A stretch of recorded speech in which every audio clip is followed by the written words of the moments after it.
Next हमारे पास जो disease है उसका नाम है विपल्स डिजीज। अभी भी हम स्मॉल इंटेस्टाइन की जो है डिजीजेस सारी देख रहे हैं। विपल्स डिजीज हमारे पास साइड कौन सी है, लेमिना प्रोपरिया स्मॉल इंटेस्टाइन की साइड देख लें, इसकी बहुत इंपॉर्टेंट है एमसीक्यूज के लिए भी और सिनेरियो वगैरह के लिए भी। कॉज क्या है इसका, ट्रोफिरीमा विपलाई हमारे पास कॉज है, ये एक ऑर्गेनिज्म है। ठीक है, अब हमारे पास पैथोजेनेसिस हम इसकी देख लेते हैं कैसे है कि पार्शली जो डिस्ट्रॉयड ऑर्गेनिज्म है वो मैक्रोफेजेस के अंदर प्रेजेंट है।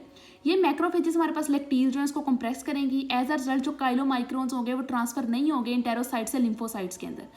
अब काइलोमाइक्रोन ने ट्रांसफर हो रहे तो फैट की माल एब्जॉर्प्शन हो जाएगी, पेशेंट को स्टीटोरिया, ठीक है, फैट्स जो है वो स्टूल्स के अंदर वो फील होगी। उसके अलावा पेन एब्डोमेन के अंदर डायरिया होगा।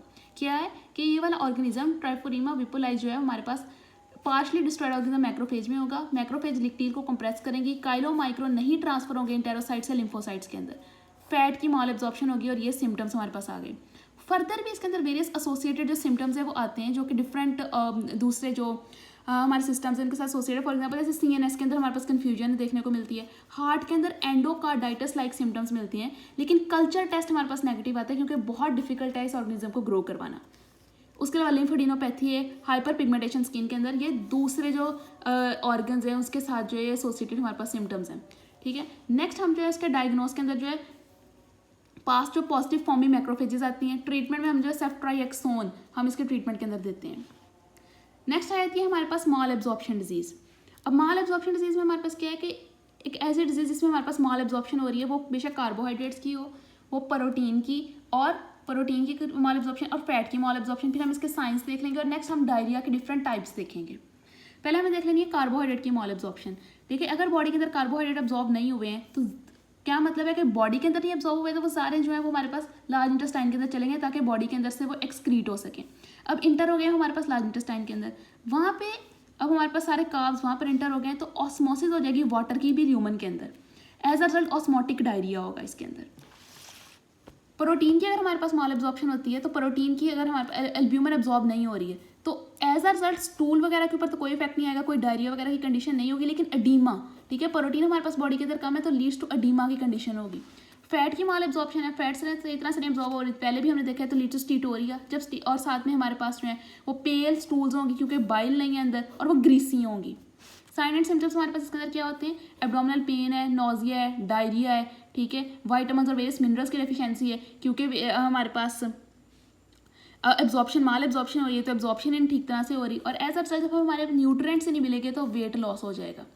डायरिया, अब डायरिया हमारे पास कितने टाइप के है, एक स्टीटोरिया की फॉर्म में है, watery diarrhoea, inflammatory diarrhoea. Steatorrhoea में तुम्हें पता है फैट की माल एब्जॉर्प्शन है। वाटरी डायरिया के दो तरह का है, उसको हम देखेंगे कि हमने किस तरह इसको डिफ्रेंशिएट करना है।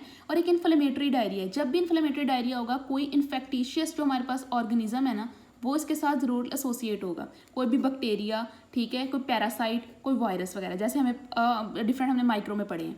और इसमें आरबीसीज डब्ल्यूबीसीज हमारे पास उनका लेवल ज़्यादा होगा, वो स्टूल्स के अंदर होंगे। अब नेक्स्ट आती है बात वाटरी डायरिया की। दो तरह का है, ऑस्मोटिक भी है, सेक्रेटरी भी है। सेक्रेटरी डायरिया मेनली कॉलरा की वजह से होता है। कॉलरा जिसके अंदर हमारे पास कैंप का लेवल जो इंक्रीज हो जाता है साइक्लिक एमपी का, तो हमारे पास सेक्रेटरी डायरिया हो जाता है, इसे हम वाटरी डायरिया भी कहते हैं। राइस वाटर स्टूल्स आते हैं इसके अंदर। दूसरा हमारे पास ऑस्मोटिक डायरिया, जिसमें ये हमारे पास मेनली लैक्टोज इंटॉलरेंस की वजह से होता है। ये जो कार्बोहाइड्रेट की माल एब्जॉर्प्शन से भी जो डायरिया होता है वो भी ऑस्मोटिक डायरिया आता है, ठीक है। लैक्टोज इंटॉलरेंस में कि लैक्टोज नहीं एब्जॉर्ब हुआ तो एज अ रिजल्ट लैक्टोज भी एक कार्बोहाइड्रेट की फॉर्म है, तो वो सारा हमारे पास जो है वो कहाँ आ जाता है, एब्जॉर्ब नहीं हुआ है तो हमारे पास लार्ज बॉल में आ जाएगा, ठीक है। जब लार्ज बॉल के अंदर आ जाएगा तो वहाँ पे वाटर की भी ऑस्मोसिस हो जाएगी, वाटर की इधर ही ऑस्मोसिस हो जाएगी तो एज अ रिजल्ट हमारे पास ऑस्मोटिक डायरिया हो जाएगा।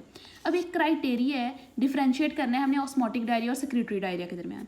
इसको हम कैसे डिफ्रेंशिएट करते हैं, ऑस्मोटिक गैप के थ्रू। अगर हम, अब मैं ऑस्मोटिक गैप भी कैलकुलेट करना बताती हूँ, लेकिन पहले एक बात देख लेंगे, अगर ऑस्मोटिक गैप जो है वो ज़्यादा है 50 से तो ऑस्मोटिक डायरिया है, अगर ऑस्मोटिक गैप कम है 50 से तो वो सेक्रेटरी डायरिया है। ऑस्मोटिक गैप हमने कैसे कैलकुलेट करना है, ये इसका स्टैंडर्ड फॉर्मूला है 290 - 2Na+2K। अब इसका मतलब ये है कि जितने हमारे पास फॉर एग्जांपल अगर ल्यूमन के अंदर सोडियम जो है वो ज़्यादा गए और पोटाशियम ज़्यादा गए, फॉर एग्जांपल हम लोग कह देते हैं कि कोई 100 सोडियम है प्लस 100 ही मतलब 50 थे ये भी और ये भी 50 थे तो मिलकर 100 हो गए, तो ये दोनों 200 हो गए, ठीक है। 290 - 200 तो पीछे कितना रह जाता है, 90। अब ये ऑस्मोटिक गैप जो है वो 90 है, मतलब ऑस्मोटिक गैप 50 से ज़्यादा है, ठीक है। अगर ऑस्मोटिक गैप 50 से ज़्यादा है मतलब ये 90 है तो ऑस्मोटिक गैप 50 से ज़्यादा है, मतलब ये 90 है, तो हमारे पास कौन सा डायरिया होगा? Osmotic diarrhoea. और अगर ये ऑस्मोटिक गैप 50 से कम है, फॉर एग्जांपल अगर हमारे पास यहाँ पर ये वैल्यू 250 आ जाती है, तो 290 माइनस 250 अगर हम करते हैं तो ये 40 आती, ठीक है। ऑस्मोटिक गैप जो वो 50 से कम हो गया तो सेक्रेटरी डायरिया है, ठीक है। इसका मतलब ये है कि जितने ज़्यादा सोडियम और पोटाशियम अगर ज़्यादा एक्सक्रीट हो रहे हैं, ठीक है, सेक्रीट हो रहे हैं, ठीक, तो ये वाली ओवरऑल वैल्यू कम हो जाएगी, तो वो सेक्रेटरी डायरिया होगा। सोडियम और पोटाशियम अगर कम सेक्रेट हो रहे हैं तो ये वाली ओवरऑल वैल्यू जो 290 में से माइनस करनी है वो कम हो जाएगी, तो हमारे पास ये जो वैल्यू है 50 से ज़्यादा वो ज़्यादा आएगी, तो ये ऑस्मोटिक डायरिया है, ठीक है। ये थोड़ा सा डायरिया का था और ये डिफरेंट की टाइप्स हैं, और ये हमने वाटरी में भी ऑस्मोटिक और सेक्रेटरी को कैसे कैलकुलेट करना है ये उसका सारा ओवरव्यू है।